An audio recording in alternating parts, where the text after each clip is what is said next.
What up? It's Jimmy from odds.com. This is a clip from our Midwest region breakdown. March Madness, baby. I love the games in this region. To check out the entire show, hit the link at the bottom of the screen. It's available exclusively on odds.com. We move on to 4:30 p.m. Eastern. Number 12 seed Oregon State Beavers. Many thought they had no chance of getting to this tournament at the start of the year. 17-12 versus the number 5 seed Tennessee Volunteers. We're at Bankers Life Fieldhouse in Indianapolis, Indiana. Oregon State opening up as 8.5-point dogs. That moves to 7.5-point dogs. This total has dropped quite a bit as well. Opened at 134, now down all the way to 131.5. Oregon State had quite a season. Predicted preseason to be 12th and last in the Pac-12. They got better and better as the season went on. Defeated UCLA, Oregon, and Colorado on their way to their first ever Pac-12 championship. First ever. First time they played in the title game in 33 years. They opened the Pac-12 tourney by defeating UCLA 83-79 in overtime as 5.5-point dogs. Followed that up by beating their Civil War rival, Oregon, 75-64 as 8.5-point dogs. Won the championship over Colorado, 70-68, again as 8.5-point dogs. Impressive. Leading scorer, senior Ethan Thompson, averages 15.3 points per game, 3.9 assists. Jared Lucas is the only other Beaver averaging double digits with 12.9 points per game. And Warith Alatishe provides a ton of athleticism from the wing. Special player, 9.9 points, 8.5 boards. But it's a pretty nondescript group. It's hard to believe that this is the group to finally change Oregon State's history. The Beavers score 70.7 points per game, hit 43.5 from the field. They don't have anyone who hits 40% from three, but they average 35.3 as a group and hit 75.8 from the stripe. Tennessee delivered middling results down the stretch, winning 4 of their last 8. They lost to eventual champion Alabama in the SEC semi, 73-68. They were at 15 with 17 minutes left, but couldn't seal the deal and win their first conference championship since 1979. Freshman star Jaden Springer went for 18 in the loss. He leads the team with 12.5 points per game, hits 44.4 from 3. Keon Johnson went for 20 in the loss. He's second on the team, averaging 11.2 points per game.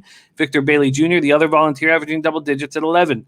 Tennessee played without forward John Fulkerson. He sustained a concussion and facial injuries after taking 2 elbows from Florida's Omar Payne in Friday's quarterfinal victory. Fulkerson's absence left the Volunteers without a big rebounder. He's listed as questionable to go with the concussion. Volunteers are 20th in Division I basketball, allowing 63.2 points per game. On offense, they score 72.5. They hit 44.3 from the field, 33.7 from 3, and 74.6% from the line. This is a beauty. Beauty. Max, take it away. Oregon State, Tennessee. Jim, you're calling this game a beauty? You know that there's a Pac-12 school involved, right? Oh. What is this? Your West Coast bias is kicking into the energy of the breakdown? I have to say, Max, watching Oregon State expect to be walked all over and climb all the way up to the top of the championship probably is why we don't bet Pac-12, but also was a lot of fun to watch. Yeah, okay. I can sympathize there, but let's just remember it's the Pac-12. So seeing something like this, while it definitely impresses the average college basketball fan, I am a Canadian college basketball guru, and I'm not impressed. Even though there's a Canadian on this team in Maurice Kalou from, I believe it's Windsor. I think that with Oregon State, this is a team that obviously I've not watched a ton of. I had to watch all 4 of their most recent games. And I'll tell you this, listen, I think that they got a ton of goddamn size. You know, they got a lot of post scoring. They can really run and swing that offense with their size. And they got size in the backcourt. So there really isn't any area that Tennessee can take advantage of like they normally can against most other opponents. I think that with Tennessee, they need to really stop some of the passing out of the post that you're going to get from Oregon State, because it is quite exceptional. You know, these guys really know how to find each other in the right spots, or at least from the film that I watch. With Oregon State, like you said, Jim, there isn't really a prototypical three-point shooter. Everybody's just doing their part and making their shots. I think that Jared Lucas, that's the guy that's really got to be your front and foremost offensive player, in my opinion, over Ethan Thompson, with his ability at the free throw line and the volume that he's converting converted there, along with the 65 threes that he's made. This is a kid that draws fouls. He doesn't commit them. And when he has the ball in his hands, you're not taking it off of him. So I think that as long as Oregon State can really switch their defenses often from the man-to-man and then to a variety of different zones, I think that they're long enough on the wings to contest shots. And I think that if Tennessee can't make shots early, Oregon State could be sending these guys packing. First glance, I obviously was thinking, oh, well, this is a Tennessee spot. Tennessee with their freaking ability on the defensive glass. But Oregon State is no pushover there also. If that can hold up against SEC competition is another story. Let's also keep in mind that both these teams have the common opponent of Colorado. So we did see when Colorado played Tennessee in the non-conference season what happened. Their prison pocket got exploited, and Tennessee made money off that and spent it on Jack Daniel's whiskey. I would have told them to buy something like a Woodford Reserve or a Maker's Mark, but if you want to drink Tennessee piss water, well, that's what you drink, Jack Daniel's. Sure. So with Tennessee, Jim, listen, the transition scoring that they create with their defense has to happen because I don't trust this backcourt to score from the perimeter on a regular basis. Yes, we're seeing the best out of Jaden Springer and Keon Johnson right now. But are we going to see it in this next game? Is Rick Barnes going to allow this offense to have a little more free flow? This motion bullshit that they're playing is garbage. It doesn't allow the natural ability of this athletic backcourt to go to work. Like, you need to be running pick and rolls and dribble penetration every goddamn possession if you're Tennessee with that kind of weaponry. So I just don't understand what they're doing in Tennessee. They got great wing length. They are a fantastic denial defense type of team. You're going to want to put the ball in the spot, and they are going to stop you from doing that.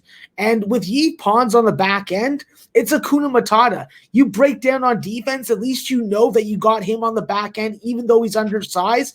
But don't forget it. He can take anybody on. He's a guy that definitely gets a ton of blocks, starts transition. He's cold-blooded from the top of the three-point circle. He's a physical defender, and he can defend just as physically and effectively against bigger guards. He's going to be your top block guy. He's going to convert at the free throw line. He's going to be a high-percentage shooter. Yves Pons, this is his game. You got a big challenge. You got a big team coming in. This is what you work for. This is why you got that physique.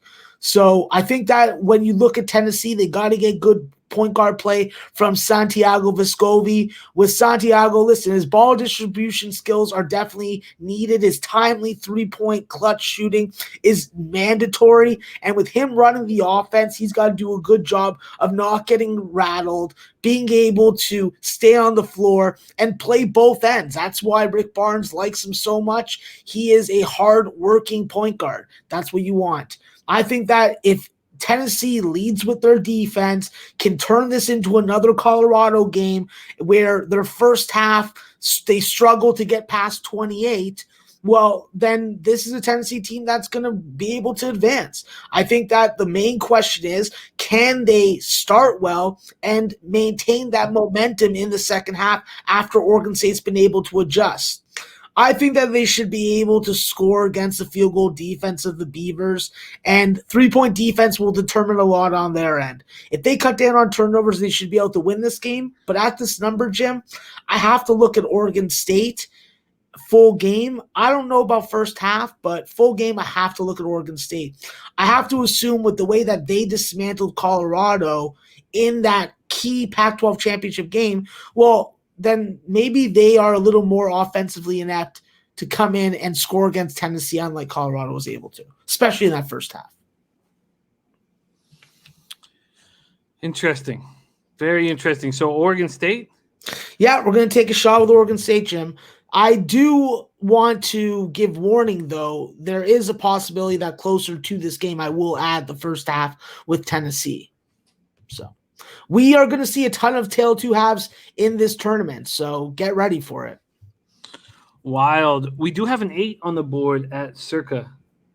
We do have an 8 on the board at Circa. It's a 7 down at BetMGM. 7.5s everywhere else.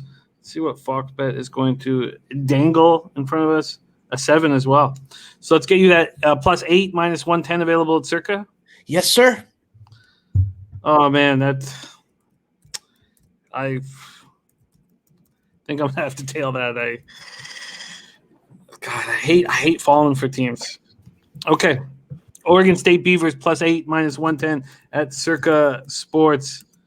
And that's going to be a fun one. Man, aren't these fun matchups? Wow.